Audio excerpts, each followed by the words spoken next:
Hola, ¿qué tal? Muy buenas noches, bienvenidos a Noticias 22, iniciando ya la transmisión regular del noticiario. Rafael García Villegas, qué honor, qué gusto estar contigo, qué gusto estar con Laura Regis. Hola, Laura Regis, en la interpretación de lengua de señas mexicana. Mi querida Laura Barrera, amigos del auditorio, como siempre, un placer estar con ustedes, arrancando ya formalmente las transmisiones de este año 2018, que esperemos esté lleno de cosas buenas, de buena fortuna para todos ustedes, y además es un año muy especial para Canal 22, pues celebra su primer cuarto de siglo. 25 años, vamos a tener muchas sorpresas a lo largo de todo este año en torno al trabajo, al equipo humano, el equipo material de Canal 22, pero además es un año en el que les tenemos preparadas muchísimas cosas. Ojalá que lo disfruten y los invitamos a que se queden con nosotros. En la sintonía y por supuesto de manera muy particular de Noticias 22, que hoy les tenemos un programa muy variado. Cerramos con broche de oro la celebración de Finlandia. 100 años se cumplieron de la independencia de este país y un gran trabajo, una ardua labor que hizo Juan Arturo Brennan y nuestro querido Chava Álvarez allá en tierras nórdicas. Y hoy, con un programa especial en punto de las 8 de la noche, se cierra este ciclo. Efectivamente, una recopilación de lo que ustedes no vieron en la serie de reportajes que nos presentó aquí en Noticias 22. También vamos a platicar acerca de Guillermo del Toro, que se está poniendo muy interesante el viaje rumbo al Oscar con la presencia de Guillermo del Toro y su triunfo en los Globos de Oro. Se llevó la noche un discurso muy emotivo donde México estuvo presente en otras ocasiones, de manera particular con la película Coco, que no es una película mexicana, pero que sí habla de nuestro país y hubo referencia a México. Pero Guillermo del Toro, qué emoción de verdad verlo de nueva cuenta recibiendo un premio. Le tocaron la música y dijo, no, espérenme, he esperado muchos años como para que no me regalen un minuto más para recibir esta presea. Bueno, 80 años del taller de la gráfica popular, también vamos a estar platicando de eso y estará con nosotros la doctora Ileana Rodríguez Santibáñez. ¿Qué pasa en el ámbito internacional? Los tweets de Donald Trump y además también peligroso y delicada la situación en lo que respecta a las armas nucleares, porque ya también hay una nueva vertiente a propósito de lo que puede ser el destino del mundo. Con esto y más, comenzamos.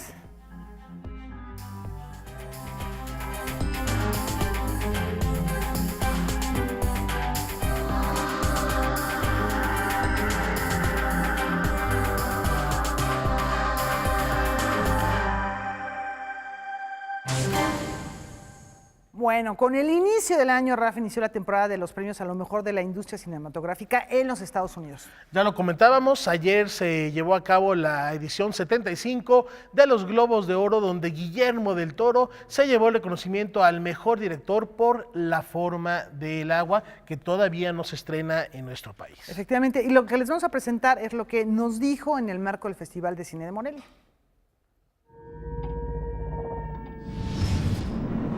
Bueno, pues primero quisiera agradecerte mucho la entrevista y verdaderamente que esta es una de las películas más esperadas en este encuentro, y no solamente en este encuentro, sino en muchas partes del mundo.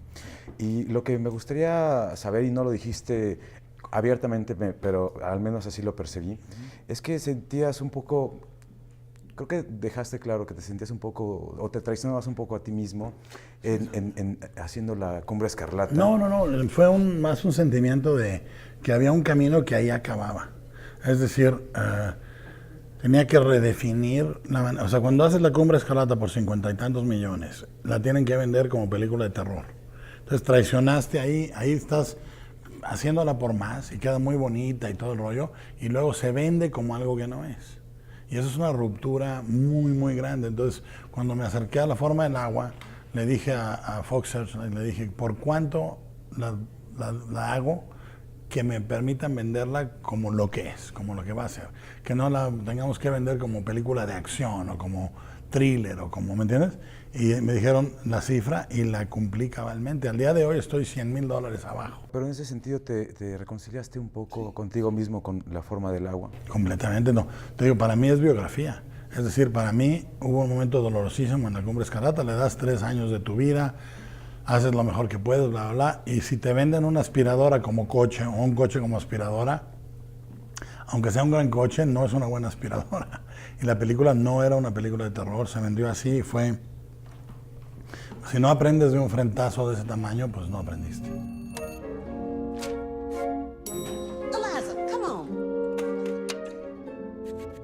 Bueno, pues más allá de la clasificación con la que salió La Cumbre Escarlata, fue un éxito en taquilla. Yo se les recomiendo ampliamente, ya está en estos formatos digitales como Netflix. Es una gran película que sí, de acuerdo, no es de terror, es un thriller psicológico, pero también es una historia de amor entrañable que hay que ver, y por supuesto con la firma de Guillermo del Toro.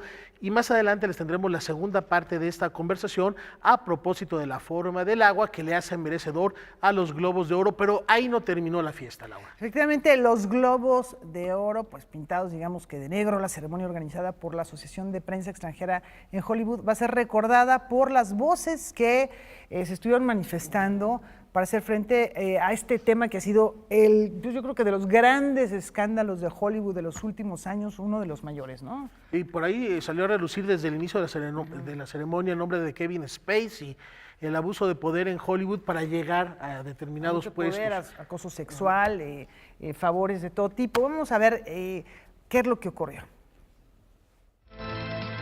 La temporada de premios cinematográficos arrancó formalmente este domingo con la entrega de los Globos de Oro. Esta edición se caracterizó por la protesta de un grupo de actrices que decidieron asistir vestidas de negro para hacer notar su descontento por el reciente destape de casos de acoso sexual en Hollywood. And the Golden Globe goes to 3 Billboards. La noche inició cargada de sorpresas. Muy pocos hubieran imaginado que la película 3 anuncios por un crimen del director Martin McDonagh se convertiría en la gran triunfadora de la noche al obtener 4 premios, incluido el de Mejor Película y Mejor Actriz. Tras su paso avasallador en diferentes festivales, todos esperaban que The Square obtuviera el premio a la Mejor Película Extranjera. Sin embargo, fue el largometraje En la penumbra del director Fatih Akin el que finalmente se alzó con la estatuilla. I worked with fears in this film, personal fears. You know, I think to do a personal film, is always a kind of like self-analysis. You know, I have this superstitious thought that if I do a film and I can put my fears into it, I can get rid of the fears. It's not like simple as that. And as sure as days come from moments, each hour becomes a lifetime. El Día de Muertos ha comenzado. Donde no hubo sorpresas fue en el premio otorgado a la Mejor Película de Animación, el éxito de taquilla de 2017 y basada en las tradiciones del Día de Muertos de nuestro país, se llevó el galardón. We never wanted Coco to feel like it was made by outsiders, even though it kind of was. I mean, we had many Mexican people on our crew, but we, the core creators, especially before we brought Adrian Molina on board, we're not Mexican ourselves, so we had to do the next best thing and just really do a deep amount of research and not only reading but talking to people about their families and Mexican culture and Latino culture, and doing everything we could to have the film feel kind of as authentic as possible and respectful. En la categoría a Mejor Película de Comedia o Musical se quedó en el camino la sobrevalorada Huye, un filme que cumple y ya. Nada tenía que hacer en esta entrega. Finalmente, el premio lo obtuvo Lady Bird, catalogada por la crítica especializada como uno de los mejores largometrajes de 2017. Esta fue una edición en la que los premios se repartieron de forma correcta. Ahora solo hay que esperar qué sucede en la próxima entrega del Oscar. Noticias 22, Julio López. Bueno, pues la posibilidad de que Guillermo del Toro se lo lleve no es nada descabellada. Nada descabellada, y le deseamos mucho éxito, por supuesto. Todavía no acaba la etapa de premios con respecto a lo que se produjo el año pasado, y por supuesto aquí estaremos dándole seguimiento, habiendo ganado ya el León y el Globo de Oro. Guillermo del Toro se perfila, como bien refieres, Laura, como uno de los favoritos rumbo al Oscar. Y por lo pronto, el 12 de enero, ya en unos días se estrena en nuestro país La Forma del Agua. Tú ya lo adelantabas al inicio del programa. Es una especie, digamos, que de poema visual sobre el poder del amor, de la otredad, lo que se llama la otredad, el otro, la tolerancia hacia los demás.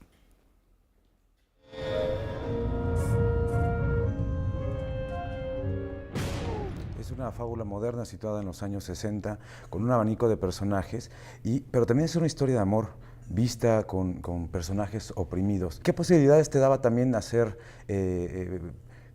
trabajar con este tipo de personajes? Bueno, para mí el cuento de hadas siempre ha sido muy político. ¿Entiendes? En El laberinto lo dejo claro, en El espinazo de otra forma, en Cronos en cierta forma, en cierto aliento. Para mí se presta a la parábola política, se presta a la parábola de los invisibles, de la otredad, de la tolerancia, de la empatía. En un tiempo en el que estamos, en el que hay el desprecio hacia el otro, ¿no? La minimización, la claustrofobia cultural de nosotros y ellos, ¿no? Me pareció un momento muy oportuno y para que funcionara como parábola la sitúo en El Érase una vez de 1962, en donde están los mismos problemas que ahorita. O sea, hace un montón de años estábamos lidiando con el racismo, con la discriminación de género, con el desprecio a la otredad, etcétera, etcétera. Y quería demostrar que la Guerra Fría, todo seguía activo. Tenemos ahí personajes muy marcados, tenemos a esta mujer que trabaja como haciendo limpieza, esta otra mujer que tiene algunas discapacidades físicas, alguien que es discriminado por sus preferencias sexuales. ¿Qué papel juega este monstruo que nos presentas dentro de la película? Para mí es sentimiento puro. Para mí el monstruo es un personaje tan potente que para cada personaje representa algo diferente. ¿Sí me entiendes? Cada quien lo ve como algo diferente. Y lo que es todo eso. Es decir, es un dios primigenio del agua, es un objeto que le recuerda a Sally, a Elisa, de dónde viene, es una maravilla de la naturaleza, es todo eso. Y para el villano es nada. Para el villano lo ve como una cosa horrible que viene de Sudamérica, que lo desprecia, ¿sí? Que lo maltrata, que lo detesta. Y lo hermoso es que el monstruo no es eso, el monstruo es de una policromía hermosísima.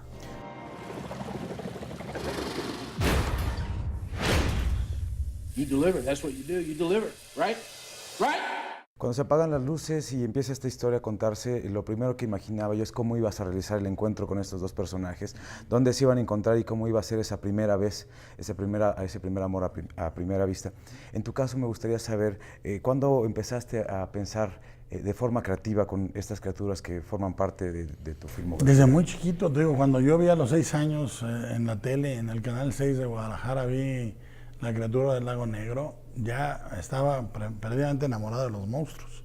Y cuando vi a la criatura nadando abajo del agua, y estaba Julie Adams, una actriz americana con un traje de baño blanco, flotando arriba, era una imagen celestial, hermosísima, que aún como niño me provocaba emociones artísticas, emociones románticas, ¿entiendes?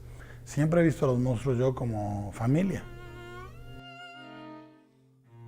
J'avoue, je n'ai bavé pas vous, mon amour,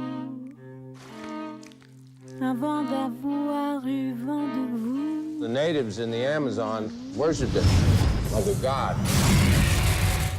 Y bueno, muy vinculado al asunto que les comentábamos hace rato sobre los casos, escándalos de abuso de poder y abuso sexual en Hollywood, hay un discurso que vamos a platicarles. Que se llevó también en esta ceremonia de entrega de los Globos de Oro por primera vez el premio Cecil B. DeMille.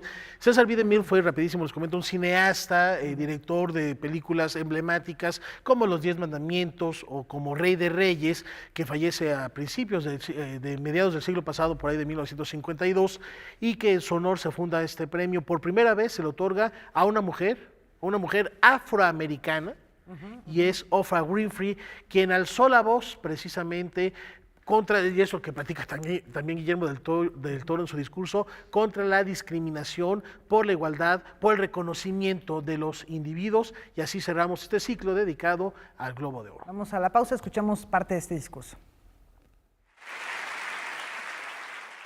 And I'm especially proud and inspired by all the women who have felt strong enough and empowered enough to speak up and share their personal stories. Each of us in this room are celebrated because of the stories that we tell. And this year, we became the story. But it's not just a story affecting the entertainment industry. It's one that transcends any culture, geography, race, religion, politics, or workplace. So I want tonight to express gratitude to all the women who have endured years of abuse and assault because they, like my mother, had children to feed and bills to pay and dreams to pursue.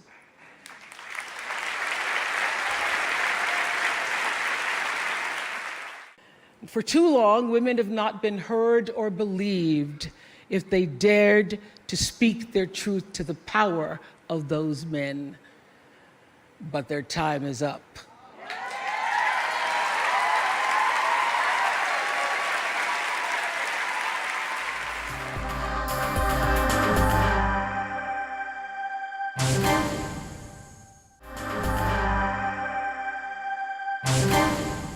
Gracias por continuar con nosotros en Noticias 22 y ya lo anticipábamos, el legado de Leopoldo Méndez, Pablo Higgins, Luis Arenal, entre otros, se vuelve a reunir para celebrar 80 años del centro de producción gráfica más importante de nuestro país, que también dan cuenta de la historia del siglo XX mexicano.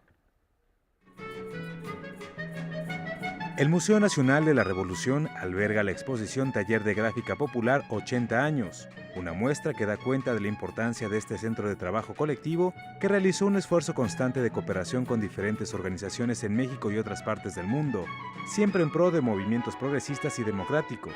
Prueba de ello es la litografía de 1954, Libertad de Expresión, realizada por Adolfo Meshack. Fue hasta el año de 1968 que cobró relevancia mundial. La libertad de expresión es una de las luchas fundamentales para la realización de la democracia, ese ideal cada vez más lejano. En este muro pusimos parte de los cuadros que estuvieron en el homenaje que se hizo a esta imagen a raíz de los 60 años de su realización, por el golpe de Estado en Guatemala y por el entierro de Frida Kahlo en el funeral en Bellas Artes, donde García Bustos colocó la bandera roja con la hoz y el martillo para desatar una gran persecución de todo aquello que oliera a comunismo. La exposición da cuenta de los alcances internacionales que tuvo el Taller de Gráfica Popular, imágenes que revelan su rechazo a la Segunda Guerra Mundial, contra el nazismo y la defensa de la Unión Soviética. Más allá de su contexto histórico, los trabajos no han perdido vigencia. Incluso en muchos casos, el mensaje que promueven se ha vuelto mucho más agudo con el paso de los años. Hay grabados de visitantes también, como Burhan Karkutli, un palestino que pone al lado de Zapata con su fusil, el lado de Abd al-Qadir Hussein, un revolucionario palestino, como muestra de esta lucha interminable del pueblo palestino por recuperar su territorio ocupado. Todo esto es esta exposición. El emblema no es un artista, sino es el maestro José Sánchez, el editor del taller, el impresor, que pese a carecer de un brazo, hacía milagros para ser uno de los más grandes impresores que haya tenido México. La exposición de Gráfica Popular permanecerá en el Museo Nacional de la Revolución hasta el mes de marzo. Noticias 22, Julio López.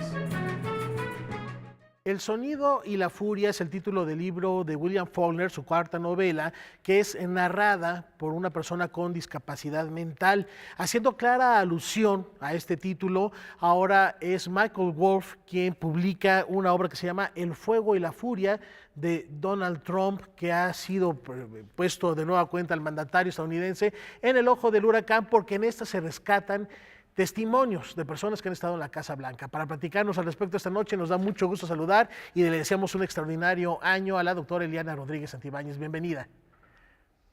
Doctora, muchas gracias por estar aquí con nosotros. Te agradecemos que de nuevo nos ayudes a entender la realidad internacional y en este caso, como dice Rafa, qué es lo que está ocurriendo y cuáles pueden ser las consecuencias de este libro de Michael Wolff, en el cual hace citas de Steve Bannon, quien pues estuvo al frente de la campaña de Donald Trump, en fin, una persona muy cercana, y que hay revelaciones interesantes. Él dice, bueno, pues yo he estado amenazado de ser pues sometido a juicio muchísimas veces por ser editor, por ser periodista, pero aquí lo que yo estoy diciendo no hay ninguna falta a la verdad, ¿no? Claro, claro. Bueno, pues muchas gracias, Rafa, y por supuesto a ti por invitarme nuevamente al programa. Y bueno, lo que yo les diría es, qué personaje tan polémico es Trump siempre. Sí. Si hiciéramos un recuento prácticamente de noviembre hacia la fecha, desde esta intención de trasladar la Embajada de Estados Unidos a Jerusalén y convertirlo prácticamente en la capital de Israel, cuando esta es una ciudad internacional.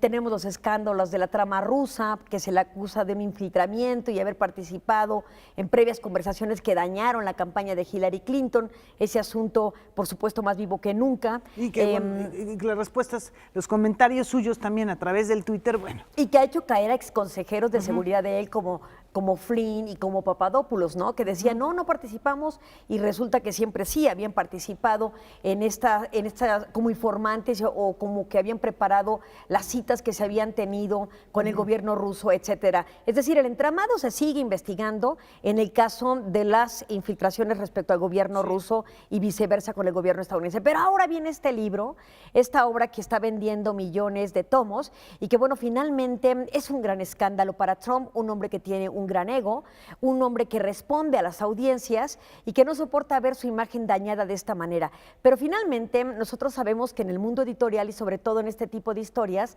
si se puede demostrar que hay un daño a la persona, que hay una difamación, pues podría haber la figura del daño moral. Se está estudiando por parte de Trump y sus asesores las posibles demandas contra Wolff, el autor de este libro, que parece ser que también recibió mucha información por parte de también un ex asesor de Trump con el que salió muy mal, que es precisamente Steve Bannon, ¿no? Ahora, él también, Bannon, ya se ha desdicho de algunas cosas que se dicen en el libro, donde también lastiman la imagen de Trump Jr., y él ahora reflexiona, Bannon, y por dice, su vínculo con Rusia. Con el vínculo con Exacto. Rusia, dice, es imposible que Trump no supiera de el vínculo de su hijo con los rusos, ¿no? Al final de Claro, cuentas. entonces, y bueno, y también aquí la aspiración posible de Ivanka Trump a la presidencia, y una serie de personajes que ya está en este libro, que además no solamente está a la venta, sino que además está circulando, por supuesto de una manera ilegal, por derechos de autor, en algunas redes sociales donde ya le llega a uno en un archivo de PDF el libro, por si uno lo quiere leer, obviamente la versión en inglés. Entonces, es una serie de escándalos que sí, pues dibujan muy bien a un mandatario no solamente egocéntrico, sino con una personalidad muy esquizofrénica, desordenado, con una paranoia a ser envenenado, comiendo en McDonald's, etcétera. Entonces, bueno, una serie de eventos y situaciones que le preocupan a él como un gran personaje que es en el sentido mediático, pero ya en el político, por supuesto, lo está acercando también más este tipo de escándalos al establishment republicano que él tanto negó. Recuerden que en su campaña él decía, yo me alejo lo más que puedo de lo ya establecido, así es que romperé paradigmas. Pues ahora es este antiguo establishment el que le está protegiendo y que quizás salve la figura presidencial en cuanto a su imagen, porque finalmente legalmente un libro no hace prueba plena de la posible demencia de un personaje, como algunos de sus críticos le han querido decir, ¿no? Que está inestable, etcétera. No es suficiente que un libro genere este tipo de percepción en tanto no haya una acusación formal y, por supuesto, un dictamen médico que dictamine esto respecto de cualquier persona, ¿no? Iliana, bueno, queríamos platicar contigo también sobre los últimos tweets de Donald Trump, que para variar han levantado ámpula, que pues han sido motivo también de escándalo, y también la situación del acuerdo nuclear con Irán, la posibilidad de que este acuerdo no continúe. ¿Qué te parece si te quedas un ratito con nosotros y lo platicamos en Claro que en sí, unos con cuantos todo minutos? gusto nos vamos con el caso coreano y con Irán. Efectivamente, regresamos con Rafa. Muchas gracias, Laura, Iliana. Interesantísimo lo que sucede. Y para aquellos que no les interese leer El Fuego y la Furia, les tenemos muchas otras alternativas, como las de la casa editorial Colofón, que inicia el año 2018 con el pie derecho. Gran variedad de relatos y propuestas es lo que ofrecen los sellos que representa Colofón en México. Páginas de Espuma, editorial española especializada en cuento, abre el menú con un libro de Samantha Schweblin.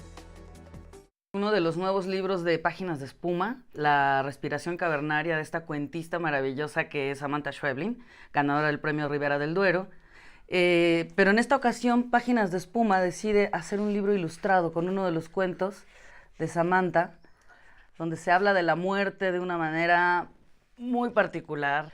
Un libro que me está enganchando muchísimo, Invierno en Viena, que ni más ni menos trata la historia de una bibliotecaria. ¿Con quién crees que está trabajando? Con Arthur Schnitzler, este gran escritor austriaco, en donde empieza a darse una serie de conversaciones sobre literatura mientras arregla los libros. También de esta editorial tenemos el nuevo libro de Justin Garder, El hombre de las marionetas. Este autor ha sido reconocido durante décadas por su libro El mundo de Sofía, pero tiene mucho más que dar. Otra novela que los va a atrapar, aunque a algunas madres puede hacerles un poquito de ruido, se llama Hija, la nueva novela de Ana María Shua, esta escritora argentina, que en México se le conoce mucho más por sus cuentos publicados en Páginas de Espuma, pero que en esta ocasión nos ofrece una novela aterradora, el lado B de la maternidad, diría yo. Porque una cosa es ilusionarse con tener un bebé y otra muy distinta cómo va a crecer esa personita.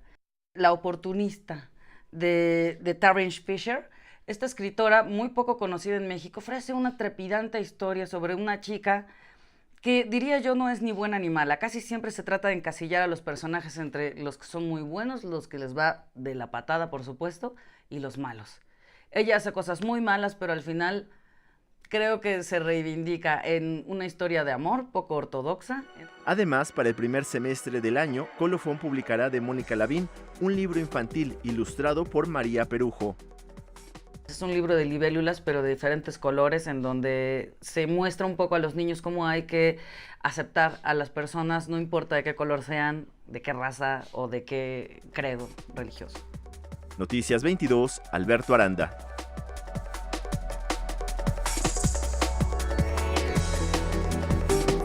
Hay una guía de lectura para quienes estén haciendo su plan de lectura justamente de este año. Y para quienes tengan otros planes, les tenemos recomendaciones muy atractivas que tienen que ver con exposiciones, con teatro y por supuesto con quedarse en su casa a ver lo que sucederá hoy terminando este noticiario. Vamos a ver esta agenda cultural.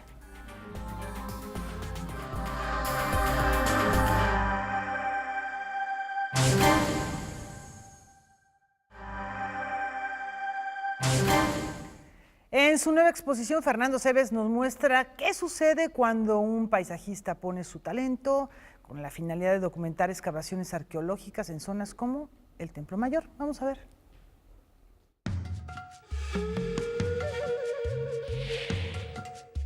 Con parte de la obra generada durante 7 años, el pintor Fernando Aceves Humana ha realizado un registro paisajístico y arqueológico que ahora presenta en más de 40 piezas en la exposición Excavaciones, Paraísos y Fenómenos.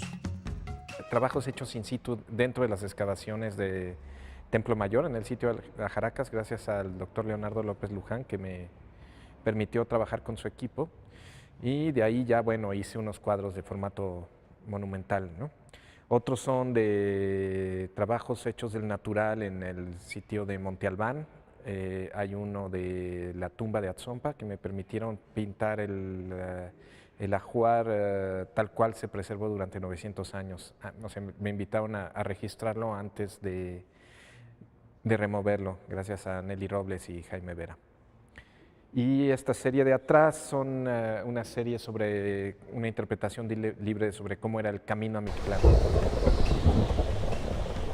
Las piezas de pequeño y gran formato no solo dan cuenta del pasado humano, sino también de la memoria del paisaje que el pintor intenta capturar.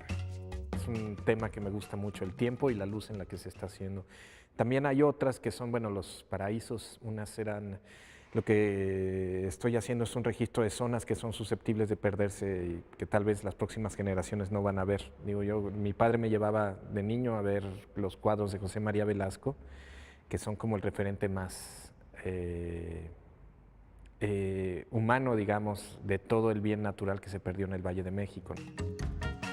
Fernando Aceves Humana divide su tiempo entre Oaxaca y Camboya, país del sureste asiático, donde encabeza el colectivo Tequio, La Buena Impresión. Lo que estamos ayudando es a recuperar el nivel académico que tenía la escuela antes de las guerras civiles y el genocidio, ¿no? Ahí estamos trabajando con alumnos en zonas que van a desaparecer por desarrollos inmobiliarios. Entonces, es muy padre porque somos un equipo como de 25 chavos que van y trabajan en una zona que es una comunidad cham, que ya fue expulsada, pero que regresan en sus barcas al mismo sitio, haciendo un registro de un contexto que está desapareciendo de la ciudad de Phnom Penh. Noticias 22, Víctor Gaspar. Y de la plástica a la escena, los alumnos de la Escuela Nacional de Arte Teatral ponen a prueba lo que han aprendido y llevan a escena un texto de Alejandro Ricaño. Estos son los sucesos desafortunados antes de la nieve. Con un humor y una poética personal y reconocible, Alejandro Ricaño crea personajes que resultan familiares, al retratar un mundo de gente desquiciada que solo se ocupa de cubrir sus necesidades inmediatas, en su obra Idiotas contemplando la nieve. Montar narraturgia implica ya un reto.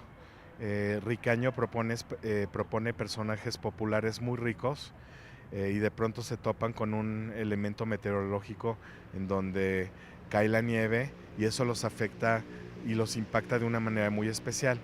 El reto se empezó a hacer más grande porque además de los personajes que ellos hacen también de puerta, rollo de baño, aparador, ¿no? Entonces cada uno tiene su propio personaje y hay que crearlo.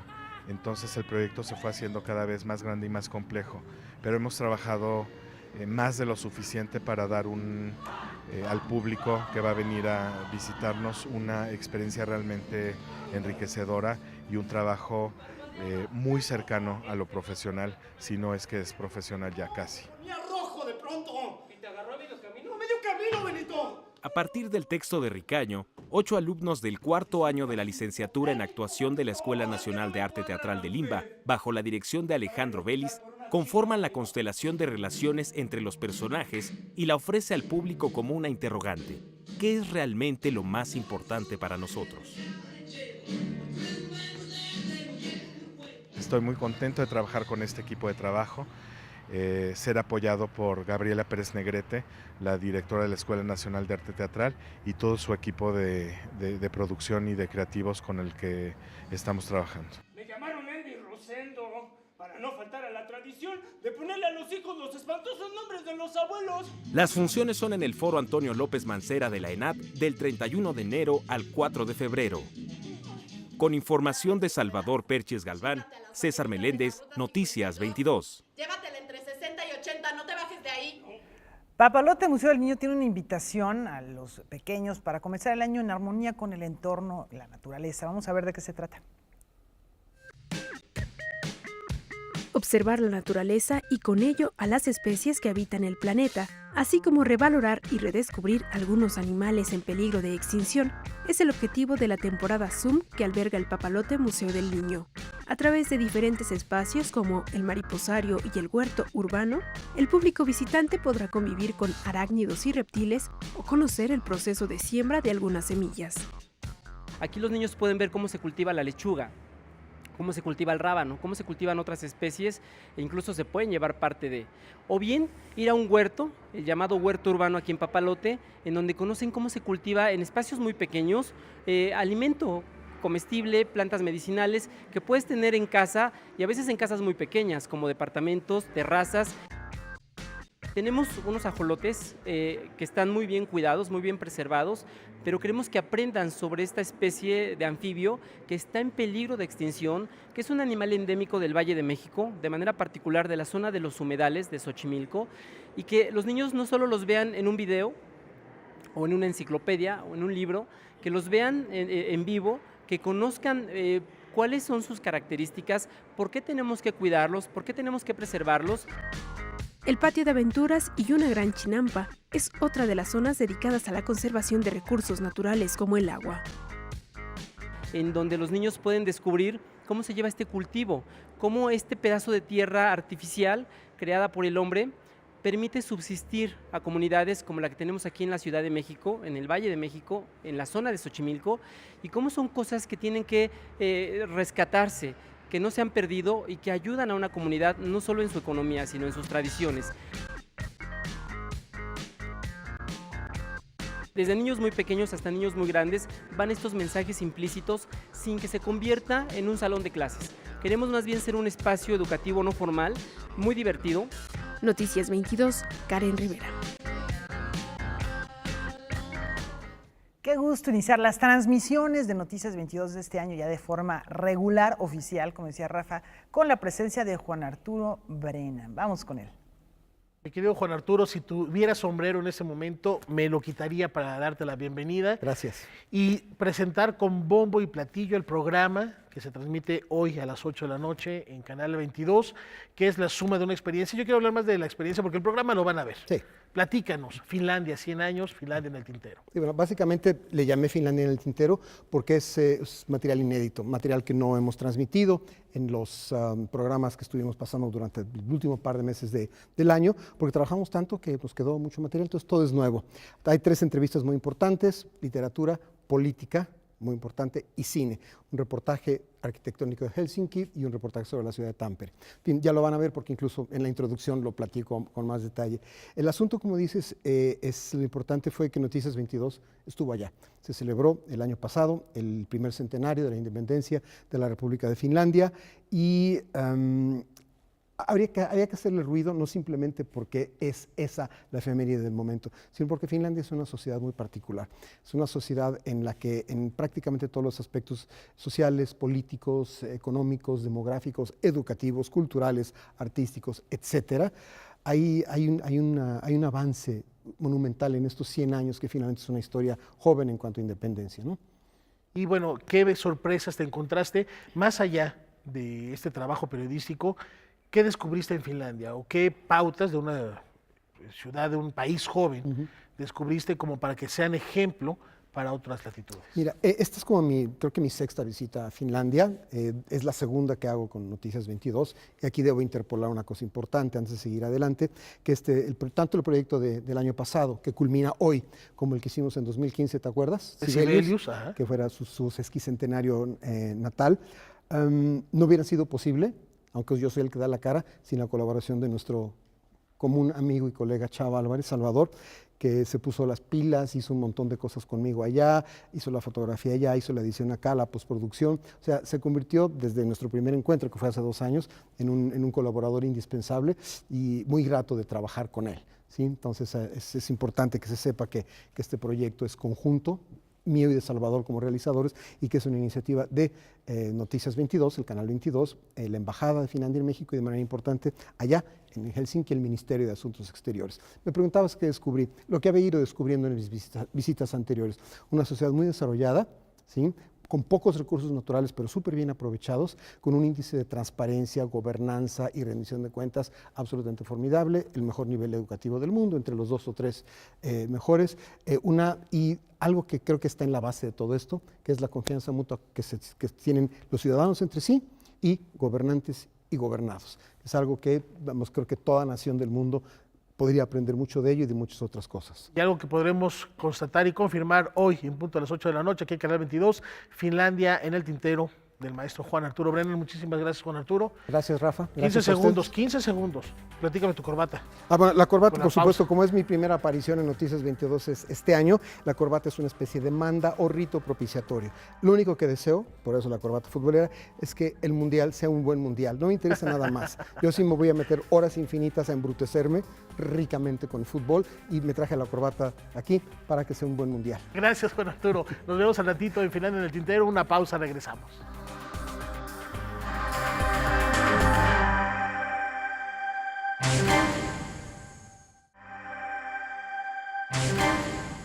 Y ya estamos de regreso. María Elena Álvarez Bulla, ganadora del Premio Nacional de Ciencias 2017, nos alerta acerca de las consecuencias negativas del maíz transgénico en la dieta nacional.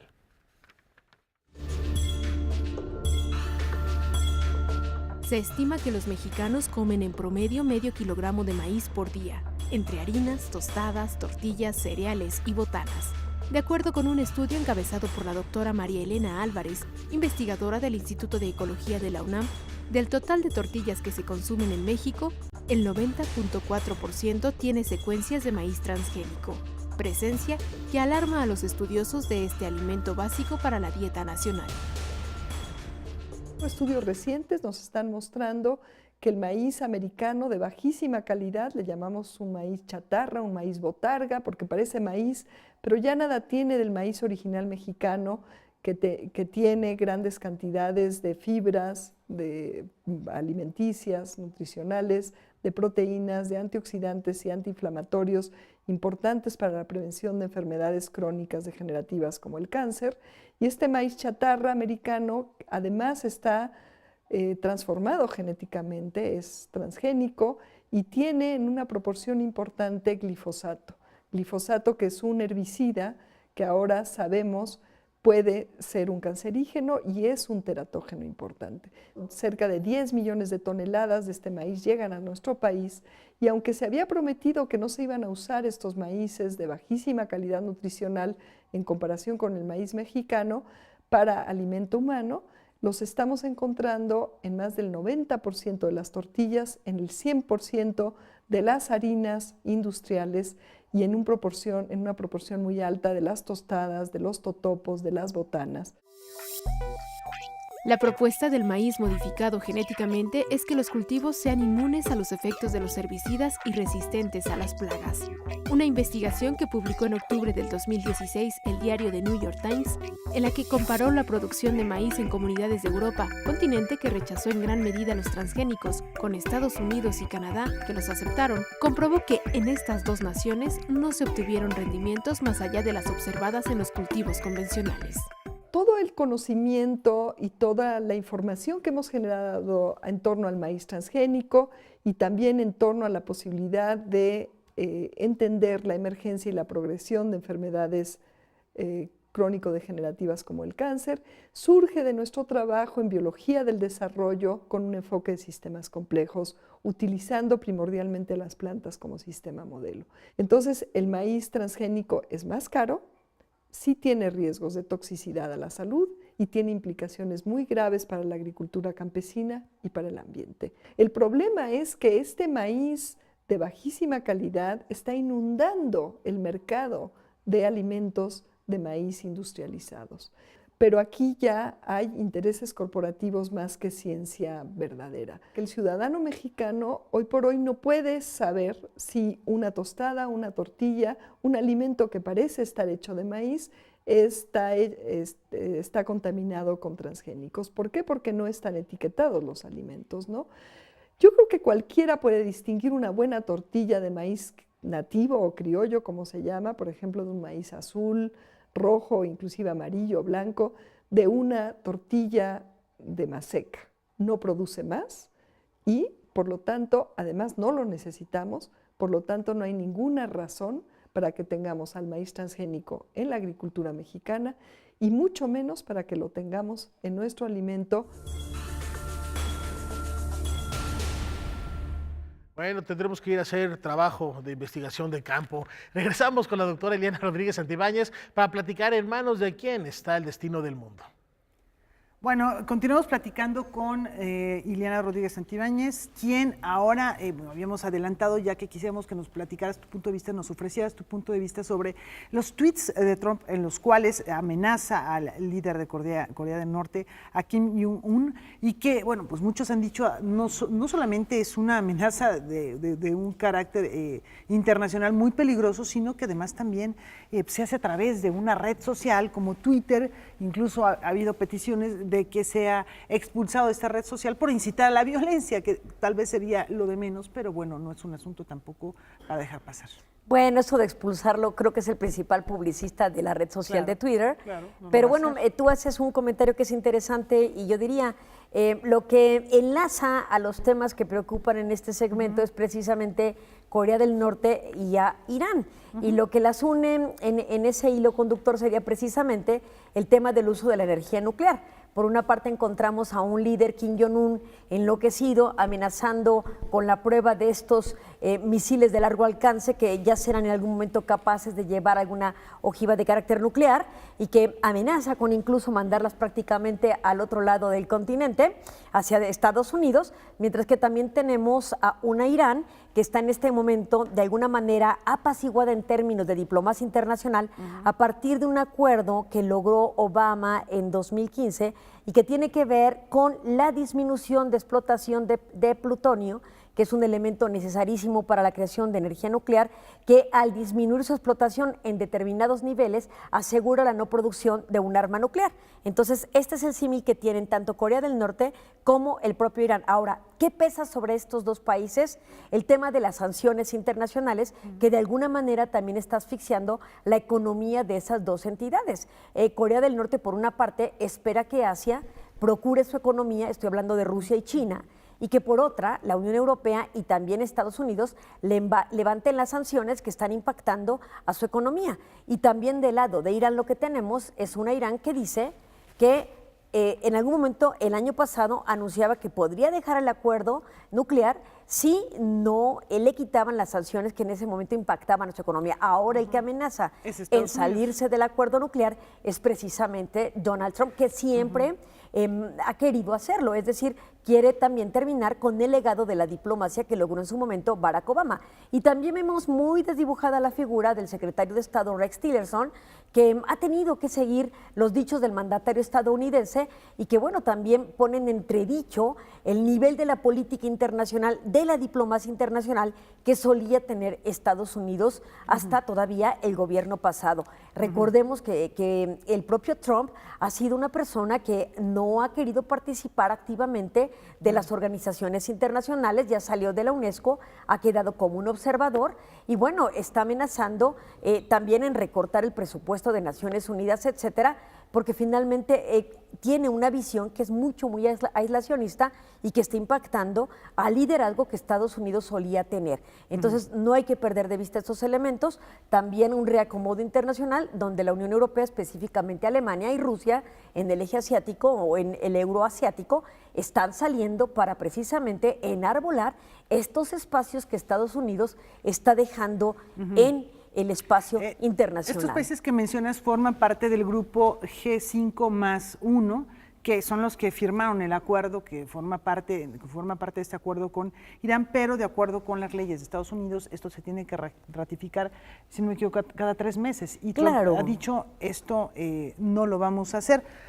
Te pido que estemos muy al pendiente y que próximamente nos platiques cómo van las cosas, cómo se desarrolla esta relación tan delicada con Corea del Norte y Irán. Claro, y ese pleito de kindergarten de ver quién tiene el botón más gordo para oprimirlo, ¿no? Ajá. Entonces, la paz en manos de dos líderes que no han tomado conciencia del daño que pueden generar a la humanidad. A toda la humanidad. Pues, ¿cómo ves, Rafa? Preocupante desde cualquier aspecto, pero ahí está, es lo que vivimos en el siglo XXI. Gracias, doctora Ileana, y nos vamos a más información. La luz es el elemento arquitectónico más importante del quehacer artístico de Gustavo Avilés.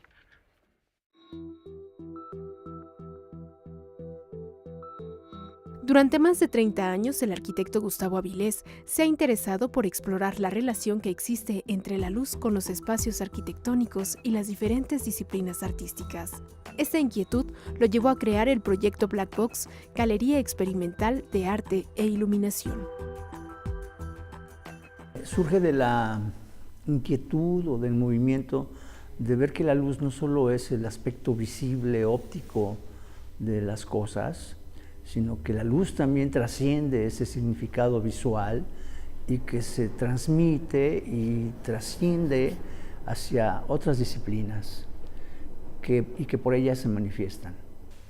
La luz es este elemento que dentro de su anonimato permite que las cosas sean. Y cuando iluminamos arquitectura o ilumino arquitectura, no es que esté proyectando luz sobre el edificio, sino que estoy tratando de representar la luz que ya tiene ese edificio y ver la luz que ese edificio manifiesta. La luz como significado, como elemento unificador, como medio de comunicación y reflexión, podrá observarse en esta caja negra que cuenta con 220 metros cuadrados de exposición y que se compone de un área blanca en la que las diferentes pinturas, figuras o esculturas podrán verse a través de la transparencia del cristal.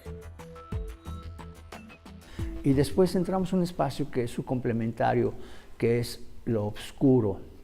Podría decir, tal vez lo negro, pero más que lo negro es lo oscuro, la ausencia de luz. Y en este espacio de ausencia de luz es donde se percibe el complemento, el espacio black box, ¿verdad? Entonces, de esta dualidad, luz-obscuridad, surge la experiencia visual. Y la experiencia visual se vuelve una experiencia que no solo es óptica, sino que no pide permiso, rompe la intimidad y penetra directamente al territorio de los sentidos, de las emociones, de la percepción y de la intuición, como un conocimiento directo, sabio, matemático y científico. La hemos concebido, ¿no?, como un espacio íntimo, podríamos decir, la palabra privado puede no entenderse bien, pero sí es un espacio que está reservado a ejercicios específicos, ¿no?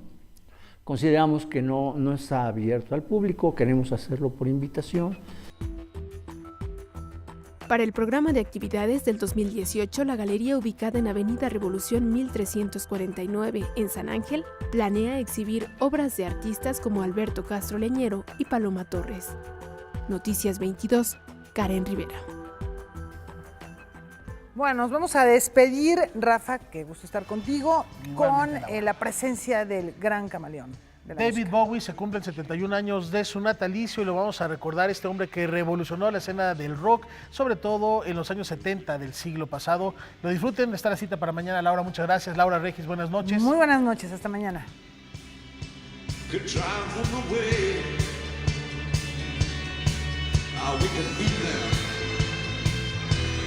Just for one day.